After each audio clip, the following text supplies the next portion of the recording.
una serie temática que tiene por título La restauración centrada ¿en qué? En el Evangelio. Y empezamos ese capítulo 61 observando el primer versículo, donde nosotros veíamos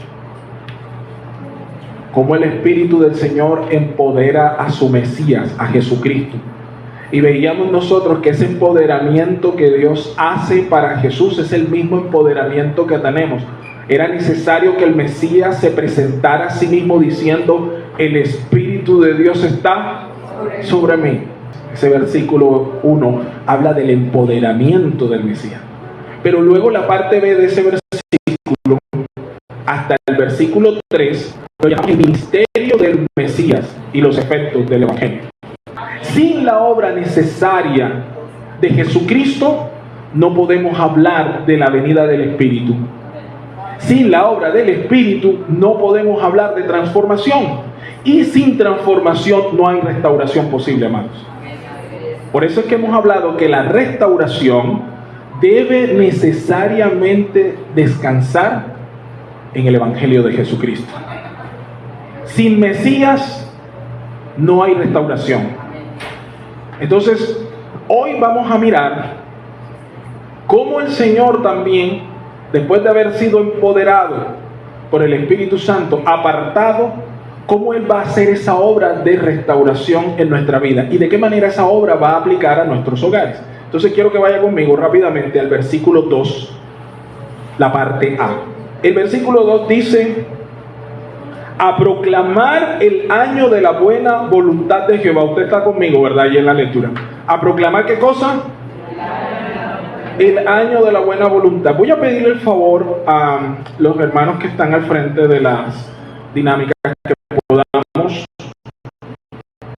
colocar el versículo, el capítulo 25, porque me interesa que podamos ver algunas cosas allí.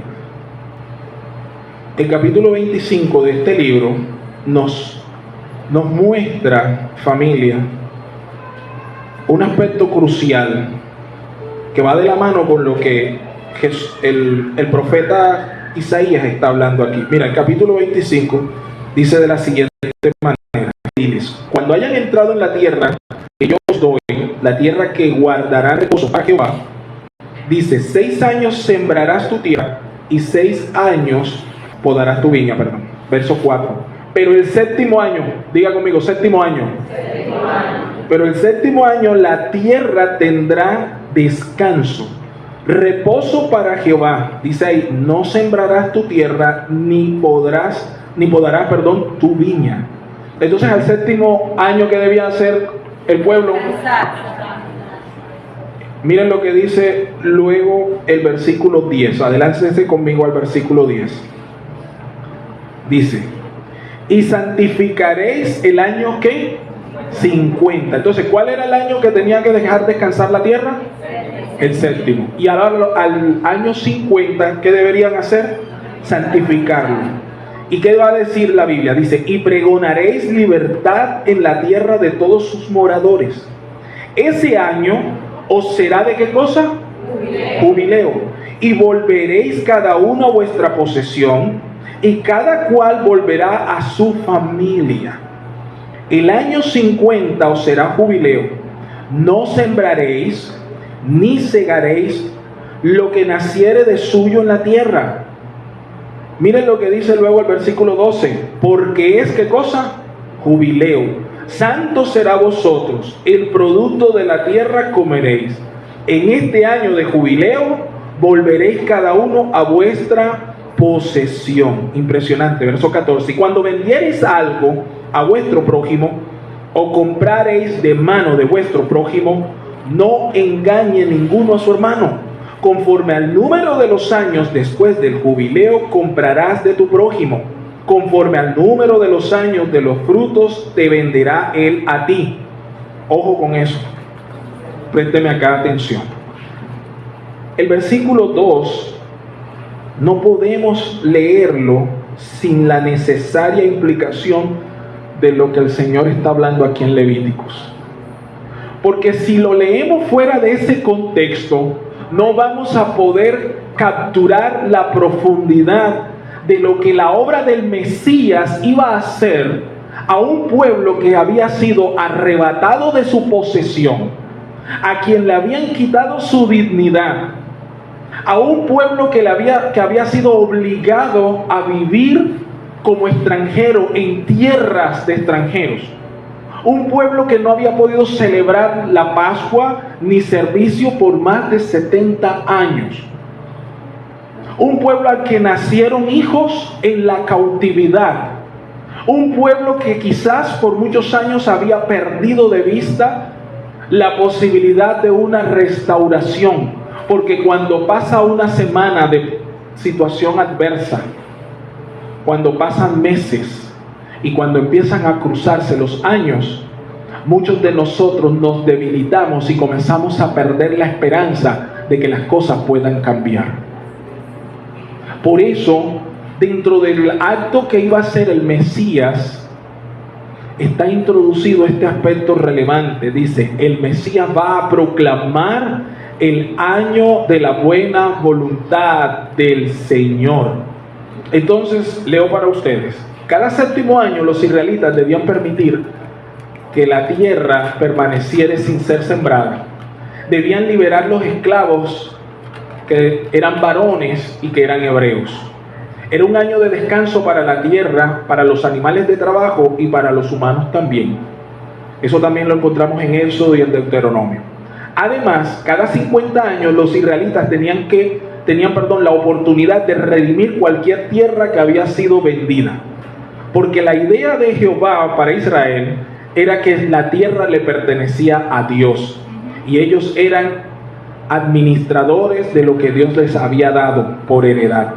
Cualquier israelita que había sido forzado a servidumbre debía ser liberado. Entonces, ambos años, tanto el sabático como el año del jubileo o el año de la liberación, era un tiempo especial y sumamente deseado por las personas de Israel. Ya tiene usted el contexto en mente. Ahora quiero que se sitúe sobre esta profecía. Porque cuando Isaías le está hablando a este pueblo no tiene ninguna posesión que reclamar. Este pueblo estaba inmerso en una cantidad de carencias y estaba sumergido en un olvido tan tenaz que para ellos pensar en que podían retomar las cosas que le habían sido arrebatadas por Nabucodonosor era sencillamente algo prácticamente imposible, una quimera. Por eso la figura del Mesías se hace tan poderosa en este pasaje, porque el Mesías es el único que tiene el poder para devolver y dar las cosas que habían sido perdidas y llevarlas otra vez a ese nivel de reconciliación y de originalidad. Solamente el Mesías tiene el poder para restaurar vidas perdidas, para restaurar lo que en el caso de ellos, las tierras que le habían sido arrebatadas.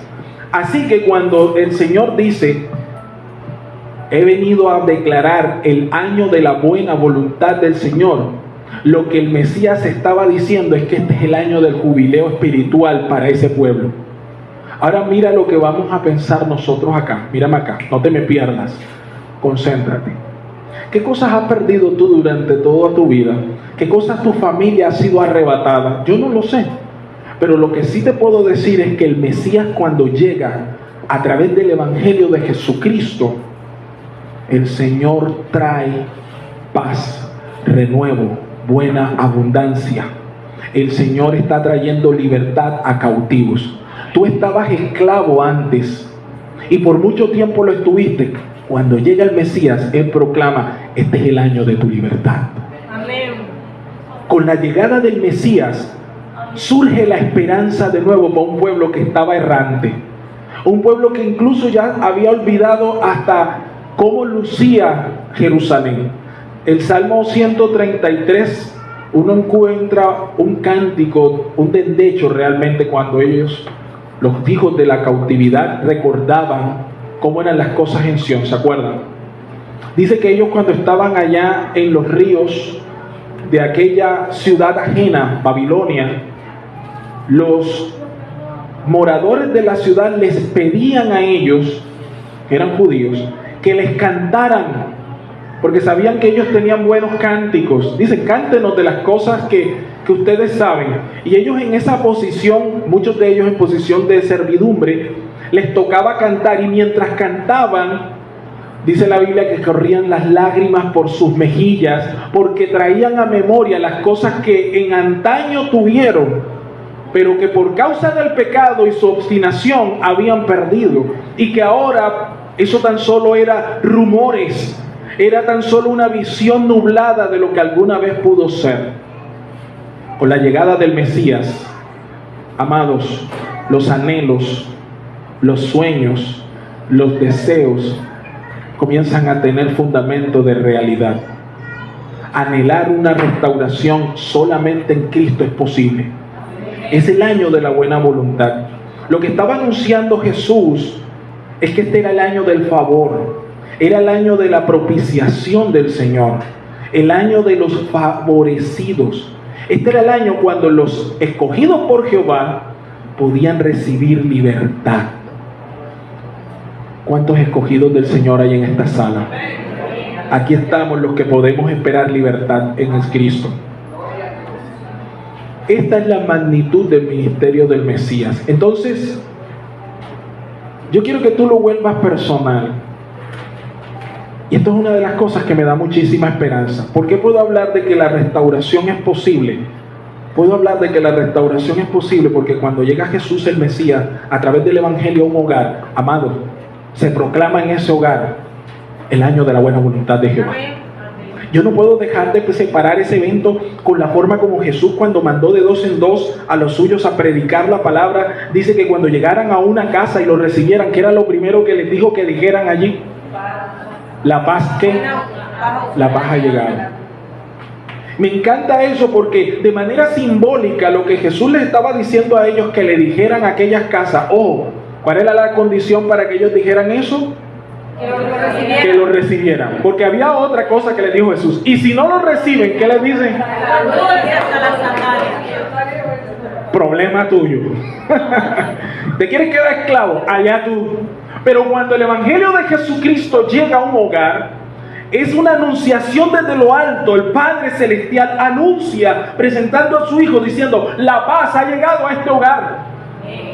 Amado, no es que tú vas mágicamente a dejar de tener problemas, porque a veces nosotros confundimos paz con ausencia de problemas. No. Problemas vamos a tener, pero con la llegada de Cristo surge la esperanza. Y una que no avergüenza. Con la llegada de Jesucristo hay la posibilidad de que aquello que fue arrebatado ahora pueda ser devuelto. Que es lo que plantea el año de jubileo, que es una restauración. Nosotros para ser restaurados necesitamos ser restituidos, por ejemplo. Y este país sabe que, y usted debe estar familiarizado mucho con el término restitución. ¿Qué es restituir? Devolver lo que se te había quitado. Si usted perdió la libertad, ¿le restituyen qué cosa? Libertad. Si a usted le quitaron tierra, que es un poco el paradigma en Colombia, a usted le restituyen aquello que le había sido quitado. La misión del Mesías entonces, para ese contexto, es que al proclamar el año de la buena voluntad, no es solamente de que Dios te va a bendecir, no lo entiendas así solamente, muy superficial. El año de la buena voluntad de Dios llegó el año en que las cárceles van a ser abiertas para los que están prisioneros en el pecado. Eso es poderoso, amado. Eso significa que la esclavitud a la cual tú has estado sujeto, llámese pecado de alcohol, adulterio, fornicación, consumo de sustancias, maledicencia, ira, enojo, controversia, orgullo, yo no sé, con lo que sea que tú hayas estado batallando, lo que está diciendo el Señor es que Él ha venido a proclamar un año en el cual Dios se hace propicio. Amén, gloria a Dios. Y esas cárceles o esas cadenas en las que has estado inmerso se van a romper. Habla Jehová, que tu siervo escucha. Se rompen las cadenas. Hay ocasión al cambio. un hogar que sufría violencia, hablo de mi caso, cuando llegó el Evangelio a mi vida, no fue que la violencia se fue enseguida, sino que este hombre, que en esos momentos era tan solo un adolescente, que había perdido toda esperanza de cambio en mi hogar, llegó la esperanza de Jesucristo a iluminar esas recámaras oscuras. Y pude ver, sentado en este lugar, a los dos viejos míos que se daban puño cuando venía de la iglesia. Aquí los vi sentados, uno allí y el otro allá. Y se iban juntos. Ya no se daban puño. ¿Usted me está entendiendo? Para cuando llegó el momento de la partida de ellos, que Jehová los llamó a su presencia, usted no puede imaginarse cuánto consuelo hay en mi corazón, sabiendo que la paz también llegó al corazón de ellos. Usted me está comprendiendo. El Evangelio de Cristo consiste en estas cosas. Ver a mi hermana que tuvo la oportunidad de reconciliarse con su papá antes de que éste fuese llevado, es parte de la paz y de la proclamación del mensaje del Evangelio de Jesucristo. Ella fue liberada de la cárcel del enojo, de la amargura, del resentimiento. Hay gente que está encarcelada en enojo, amargura, resentimiento, falta de perdón. Y necesita necesariamente la proclamación del Mesías diciendo: las cárceles están abiertas. Porque Él es el único que tiene el poder y la autoridad para sacar a los presos. Y la iglesia le ha sido entregado ese ministerio. Pero eso es más adelante. Va conmigo allí, ¿verdad? Entonces, ¿el año de qué? Estamos en ese año. ¿Cuántos lo creen? Ojo, cuando yo digo estamos en este año, no estoy hablando particularmente del año 2024, porque yo sé que la mayoría tiende a decir: es el año de la liberación. Te tengo noticias, y el que viene también. Amén. Estamos en el año de la gracia del Evangelio. ¿Eso qué significa, pastor? Significa que todos los días en tu casa, desde lo alto, el Señor dice: este es el año de la liberación para tu familia. Amén. Amén. Amén. Créalo. Créalo. Créalo. Pastor, es que yo estoy esperando el tiempo. ¡El tiempo es este! Me gusta cómo los cojo así de sorpresa. El tiempo es este. Esto ya lo proclamó Cristo. ¿Sabe cuándo se abrió el año de la buena voluntad de Jehová? Cuando Cristo fue resucitado de entre los muertos y dijo: consumado. Consumado es. Estamos predicando a Cristo. El capítulo 61 va de Cristo y de su obra. No tiene sentido la iglesia si esto no hubiese pasado así. Por eso me gusta, estamos en el año de la buena voluntad de mi Padre Celestial. Todos los días son el año de la buena voluntad de Jehová. Todos los días es el tiempo para que el Señor pueda hacer algo maravilloso en nuestras vidas. Ahora, en la parte B, tengan en cuenta lo siguiente. Cuando Jesús abre el rollo en el capítulo 4 o 2, no lo recuerdo bien, de Lucas, ¿se acuerdan? Él le trae el rollo, él lee. Cuando él está leyendo, Jesús suspende hasta aquí y lo hace de manera deliberada. Es decir, él lee hasta dónde: a proclamar el año de la buena voluntad del Padre, y suspende la lectura ahí. Él no va al versículo siguiente, y no era por cuestiones de tiempo. Él no suspendió allí por cuestiones de tiempo. Él suspendió allí porque hay detrás de eso algo bien importante. En la parte B se nos dice: y el día. Cuando dice y, acuérdense que la palabra y, o el articulito y, es una conjunción. ¿Eso qué significa? Que lo uno va de la mano con lo otro. O sea, no se pueden, ¿qué cosa? Separar. Y usted dirá: pastor, ¿y entonces por qué Jesús nada más leyó hasta ahí? Escúcheme acá. Debido a que el pecado es un crimen que debe ser vengado, entonces el Señor no solamente proclama el buen año de Jehová, sino que también de la mano va el proclamar el día de la venganza de Dios nuestro. ¿Por qué Jesús separó la lectura allí? Simple, porque cuando Jesús llegó a la tierra, se inaugura la predicación, se establece la predicación de esta palabra. Dice la Biblia: Él fue enviado ¿a qué? A proclamar el año de ¿qué? De la buena voluntad. Eso fue lo que hizo Jesús aquí en la tierra. Por tanto, mientras Jesús estaba andando y ministrando, Era solo el tiempo de la anunciación de ¿qué cosa? Del año de la buena voluntad. ¿Me está entendiendo? Por eso él no leyó esa otra parte, no porque no la considerara, no porque no fuese real, sino porque no era el tiempo. Amén.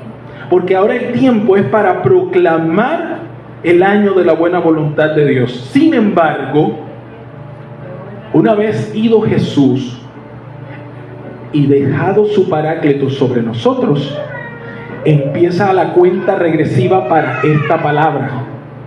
Es decir, lo que viene a continuación, después de anunciar el mensaje, viene el día del Señor.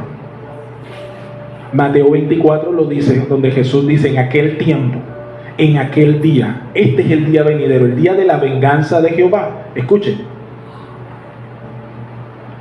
Significativamente, cuando leemos el Evangelio de Lucas, observamos que Jesús dejó de leer antes de esta frase. Él se detuvo en medio de la profecía para proclamar el año del Señor, pero no leyó el día de la venganza. ¿Por qué? Porque es necesaria ahora, para que empiece el día de la venganza, la segunda venida. En la primera venida de Cristo se proclama el mensaje de la buena voluntad, y en ese mensaje estamos. Pero con la segunda venida de Cristo se activa esta, que es el día de ¿qué? El día de la venganza. Ambas cosas hacen parte del Evangelio. Quiero que entienda, como lo dice Juan 3:16, de tal manera amó Dios al mundo que envió a su Hijo unigénito para que todo aquel que en Él crea no se pierda, sino que tenga ¿qué cosa? Y muchos suspenden allí, pero lo que sigue después va de la mano. Y el que no ha creído ya ha sido ¿qué? Condenado. Eso va de la mano, el Evangelio. ¿Ven? Entonces, así que podemos observar dos cosas. Uno, el día de la venganza en su sentido profético hace referencia al día del juicio de las naciones, al final de los tiempos. Y dos, que el mensaje del Evangelio incluye necesariamente el llamado al arrepentimiento, o de lo contrario habrá condenación eterna para quienes rehúsan la obra del Mesías. Estamos claros con eso, ¿verdad? Ahora, no quiero que pierda la emoción, porque los pensamientos de Jehová son de paz y no de guerra, para darnos el fin que esperamos. Y los que estamos sentados aquí, muchos tenemos en común un deseo: que los nuestros procedan al arrepentimiento y alcancen la misericordia. Y en eso yo me quiero concentrar, porque el año de la buena voluntad del Padre, amados, y esto quiero darlo como un consuelo para las familias que están aquí. Amados, no es una fecha particular. A veces uno tiene esa idea de que como que en algún momento particular va a llegar el Evangelio dramáticamente a los nuestros. No. El año de la buena voluntad, ¿un año cuántos días tiene? ¿Y cuántas horas? 66, ¿verdad? Por eso que se hace el bisiesto. Bien. 365 días de la buena voluntad de Jehová. Y sabe una cosa, estamos en ese año desde que el Señor hizo posible este mensaje. ¿Eso qué significa, pastor, en nuestra vida diaria? Significa que cada día que tú te levantas, estás bajo la buena voluntad del Padre, tú y los que están allí. Es oportunidad para que el Evangelio pueda brillar. Y sigue diciendo luego el Señor, además de proclamar ese mensaje de la buena voluntad, de la libertad, del descanso, mira que el Evangelio trae consigo qué cosas. Mira, el jubileo decía, tiempo de libertad de reos, devolución, que es restitución de tierras que se habían perdido. O sea que tú en la antigüedad, siendo hebreo, tú comprabas una posesión por ¿cuántos años? Porque ya después en el año 50 la tenías ¿qué cosa? 50 años o menos. Sí, exacto, dependiendo de cuándo empezó el jubileo anterior. No había oportunidad de que tú te quedaras indefinidamente con un siervo. Tú podías tomar a alguien en servicio y cuando se proclamara el tiempo del jubileo, tenías ¿qué cosa? Que liberarlo. El Evangelio trae libertad. El Evangelio trae restitución. El Evangelio trae restauración. Amados, mire todo lo que está implícito. El Evangelio trae descanso. Y esa parte casi no la vemos. Cada 7 años tenía obligatoriamente que suspender todo. Y nadie se quedaba sin comer. No quiero entrar en detalle, pero usted sigue leyendo, sobre todo en el libro de Deuteronomio y de Levítico, te dan las ideas de cómo debían prepararse para ese año séptimo y cómo debían prepararse para el año 50 del jubileo. Nadie se quedaba sin comer, es lo que quiero decir. Lo que pasa es que nosotros hoy tenemos esta idea, es que si yo no estoy ahí, entonces ¿tú qué crees? ¿Que me va a llegar la comida desde el cielo? Y con esa idea que te resuena más que ese versículo que dice que no solo de pan vivirá el hombre, sino de toda palabra que procede de la boca de Dios, ese no te resuena tanto. Porque tú eres de los que crees que da que te vienen dando. Ayúdate que yo... Y se lo saben, vale. Me preocupa. Y te sabes un montón de máximas que se transforman en estilo de vida. Y muchas de las cosas que Jehová quiere traer a tu cabeza como renovación se quedan a un margen. Y yo quiero decirte que no siempre cuando trabajas hay bendición. Cuando no se hace al estilo del Señor, vas a traer maldición a tu vida. Dios está trayendo orden o no está trayendo orden. Jesús dijo, ¿de qué vale ganar el mundo si perdieres tu alma? Para los que están inquietos, que tienen esa necesidad compulsiva de tener que asegurarle el futuro a los hijos, asegurarse la comida. Es que si yo no salgo a trabajar, ¿quién va a comer aquí? Que te va a dar la comida el pastor. Yo no, pero el pastor que está en los cielos, sí. ¿Cuántos saben que tienen un pastor en los cielos? Uno que tiene cuidado de ti. Ese que te dice, aunque andes en valle de sombra de muerte. ¿Cuántos creen que aunque anden en valle de sombra de muerte? La vara y el callado de Jehová, ¿qué dice? Te van a dar aliento. A veces, gran parte de las maldiciones que vienen a nuestra vida es porque evitamos ser pastoreados por el buen pastor. Y llevamos daño por eso. Entonces, el Señor, apertura de cárcel a través de un tiempo de jubileo que ya inició con la venida de Jesucristo. Y entonces los efectos de ese trabajo mesiánico, los efectos de Jesús yendo al Calvario, los efectos de que el Evangelio de Jesucristo hoy, en el tiempo de la gracia, llegue a la vida del creyente, son estos. Uno, el Señor ordena consolar a los enlutados. Ese es el versículo 2, la parte C. Debido a que el pecado trae pesar, hay la necesidad de consolar a los enlutados. La iglesia entiende que la misión del Evangelio no es invitarte el domingo por la mañana y agarra la Biblia, coge. Necesitamos ministrar el Evangelio para que el Evangelio afecte todas las dimensiones del ser. Usted no es solamente cabeza, usted no es solamente como es piel, no es solamente sentimiento. Nosotros tenemos una dimensión compleja. Hay cosas que la gente no ve de ti, pero que te afectan profundamente. Pero el Padre que está en los cielos sí las conoce. Y por eso ministra de su gracia. Venimos a la iglesia no a cantar y a poner los diezmos el domingo. Venimos a la iglesia porque este es un medio en el cual Dios ministra consolación. A veces tú no quieres venir, pero Jehová te trae porque tú necesitas ser consolado. Amén. Y no hay necesidad de consolación sin quebranto. Entonces Dios ordena consolar a los enlutados. Versículo 3, parte a ordenar que los afligidos de Sión se les dé gloria en lugar de ceniza. Uy, esta palabra sí es bonita. Miren, aquí hay un juego de palabras que la traducción se la come porque no hay manera de verla. Pero en el original no. En los textos manuscritos más antiguos, la palabra que aparece allí, escúchenme, como gloria, es la palabra per, que se traduce corona. Y me gusta porque el escritor Isaías, cuando escribe, dice que se le dé per en lugar de eper. Es decir, la palabra eper es ceniza y la palabra per es corona. ¿Usted está entendiendo el juego de palabras que hay allí?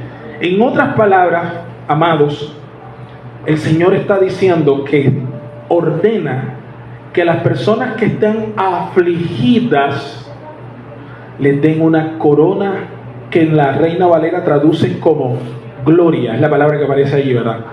Corona, corona. Es la misma palabra que luego va a traducirse en el griego, que es lo que arrojaron los santos delante del Señor. Dice que ellos tomaban sus coronas y la arrojaban ¿a dónde?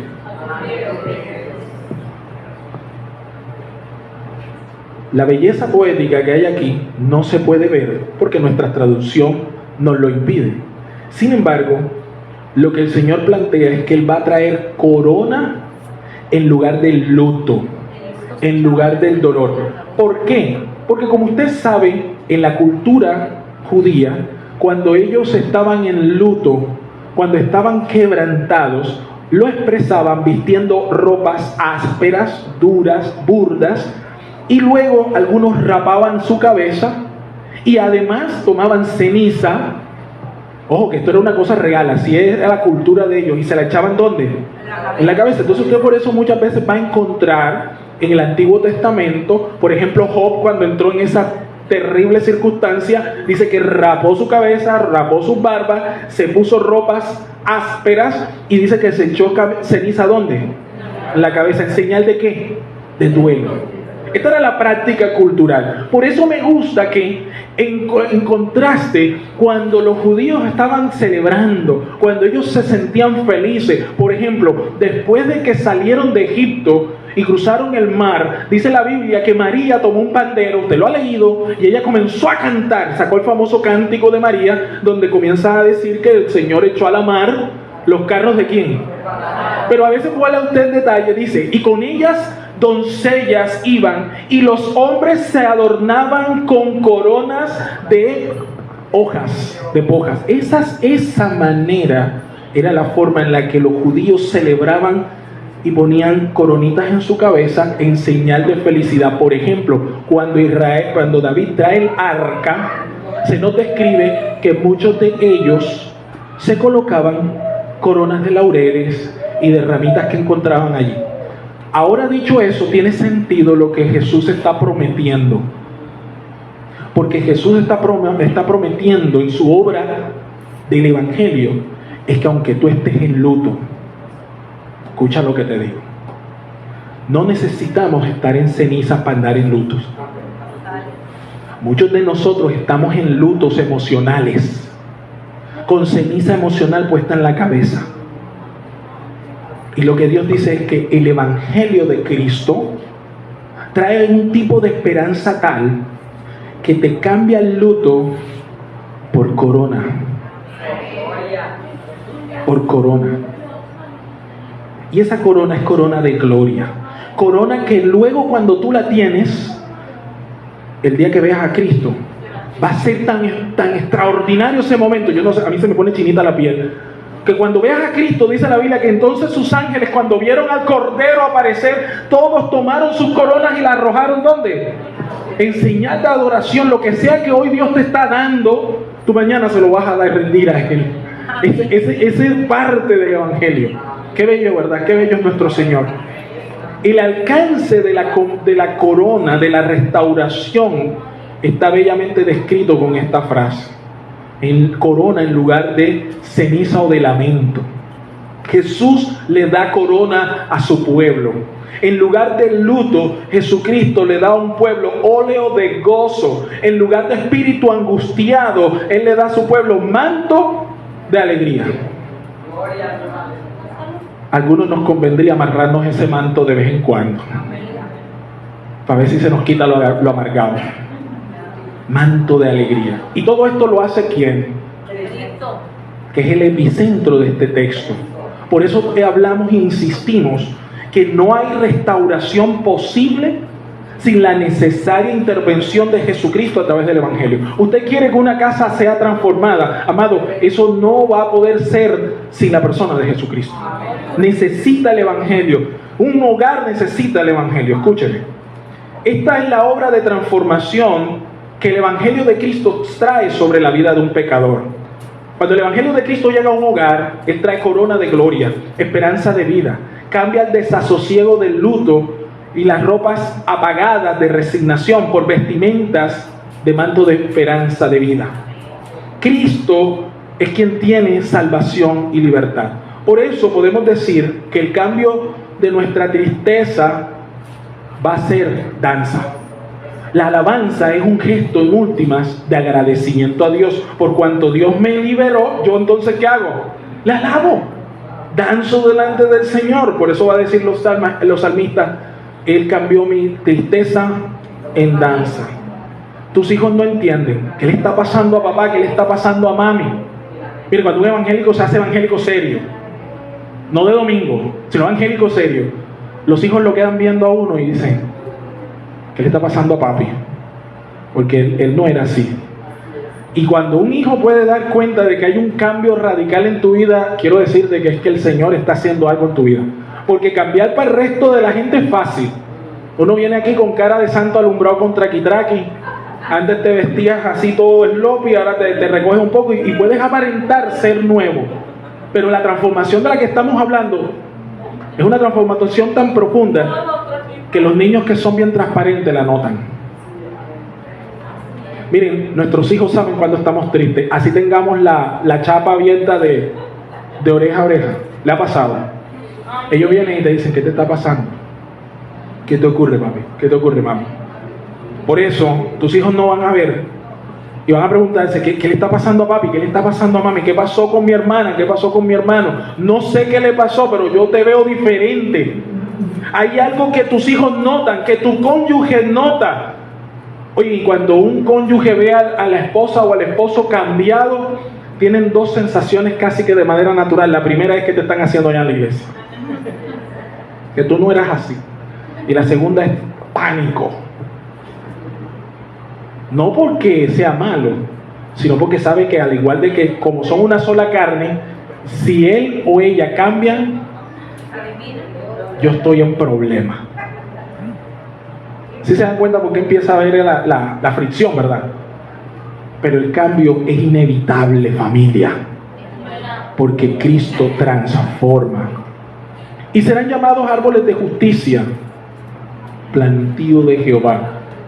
Me gusta esta frase. Miren, árboles de justicia es una frase similar a columnas de la iglesia que aparece en el libro de Gálatas, capítulo 2, verso 9. Pablo ahí declara y dice, al reconocer la gracia que me había sido dada, Jacobo, Pedro y Juan, que eran considerados columnas de la iglesia. Cierro allí. Quiero comparar eso, porque Pablo estaba diciendo que Jacobo, que Pedro y que Juan en su momento fueron considerados columnas de la iglesia. Tenga eso presente. Ahora, dice la Biblia que el efecto natural del evangelio es que tú vas, ojo, no dice que ellos se llamaban así árboles o robles de justicia. ¿Cómo dice el texto? ¿Serán qué? Es decir, ese es el efecto natural que tú debes producir en otros. Es decir, eso no lo dices tú, eso lo dicen otros de ti. ¿Se entiende lo que estamos hablando? Entonces, árbol de justicia y columnas de justicia, ambas, la palabra árbol como la palabra columna, ambas implican fuerza y estabilidad. Me gusta eso. El árbol tiene la característica de permanecer en pie año tras año ante el viento y las tormentas. No importan las circunstancias climatológicas y lo cambiante que sean, un árbol permanece. Si está bien, ¿qué? Cimentado. Arraigado, cimentado. Escúchame. La columna, por su parte, está de pie y día tras día aguantando el peso del tejado. Usted está entendiendo las dos cosas que están aquí, ¿verdad? Entonces me gusta cómo lo dice el Señor, porque el resultado necesario del evangelio es que vamos a ser llamados árboles, pero no cualquiera. ¿Árboles de qué? De justicia. Óyeme acá. Este es el tipo de estabilidad a largo plazo que está prometida en este pasaje por medio de Jesús el Mesías. Esta promesa aplica para todos los suyos. Dice, y serán llamados. Esto es una promesa. Ojo, este no es un comentario. Este es una promesa, porque tal como lo viene relatando, dice que esta es toda la obra que el Mesías va a hacer. Por tanto, la última obra es que tú y yo vamos a ser reconocidos de esta manera. A largo plazo vamos a ser llamados. Y este es el efecto transformacional del Evangelio en el creyente. Cuando el Evangelio llega a tu vida, tú y yo nos volvemos testimonio de gloria de Dios. La razón por la que te llaman, como sea que te llamen, es porque ven la gloria de Dios sobre tu vida. Dios aquí lo pone de manera alegórica, árboles de justicia. La gente nos ve y reconoce que somos diferentes. Estaba oyendo, no sé si en estos días ustedes vieron que reabrieron el caso Colmenares. Sí saben, ¿verdad? Lo reabrieron. Lo reabrieron ahora. Hubo una sentencia, pero lo reabrieron. No voy a entrar en las cuestiones de leyes. Solo me gusta un audio que se filtró, que tenía una conversación entre el abogado de una de las partes, una de las chicas que estaba involucrada, y el padre de una de las chicas, creo que era la señorita Moreno. Y le dice el abogado al papá, dice, mire, ese fiscal tiene este caso, lo ha tomado como personal, pero yo creo que si usted le ofrece 1.000 millones, él se echa para atrás. Hasta aquí todo normal, esto es la vida diaria en Colombia. Esto es lo que me llama la atención y lo quiero relacionar, porque él le contesta, el papá de Moreno, le dice, no, yo no creo que pueda aguantar, no creo que vaya a coger los 1.000. Y dice, porque él es como evangélico o algo así. Cuando yo oí eso y dije, y este tipo dice, no le podemos ofrecer plata porque no se va a echar para atrás, me vino a mente, esto es lo que pasa cuando hay árboles de justicia plantados por ahí. La gente quiere venir a moverlo, pero ¿qué le pasa cuando tú te pones a empujar un árbol? Te quedas quieto, ¿sabes por qué? Porque están plantados en otra verdad. Imagínate, ese tipo mundano era capaz de entender que aunque dieran 1.000 millones de pesos, este otro, por el hecho de que era ¿qué cosa? Me gusta eso. Y yo saqué pechito, además de la medalla de plata que sacó el muchacho que era cristiano. La gente nos ve y dice, este es diferente. Si esto hubiese sido otro fiscal, sin ningún tipo de moral y ética, con 500 se va, 200 se va. ¿Usted me está entendiendo? ¿Alguien aquí es un plantío de Jehová? Hogares, escucha. La gente nos ve y reconoce que somos diferentes. Ya estoy por concluir. En casa debemos crecer como árboles de justicia. Un padre y una madre que crecen día tras día en el Señor serán como un árbol plantado junto a corrientes de agua viva. Yo sé que este texto usted lo conoce. Dice la Biblia que su hoja no caerá. ¿Por qué? Porque sus raíces son como profundas. Hogares en el que el Evangelio de Cristo se revela serán hogares plantados, ojo, estables, confiables, que ministrarán seguridad a sus hijos, traerán confianza y tranquilidad a su cónyuge. Porque nadie dijo amén.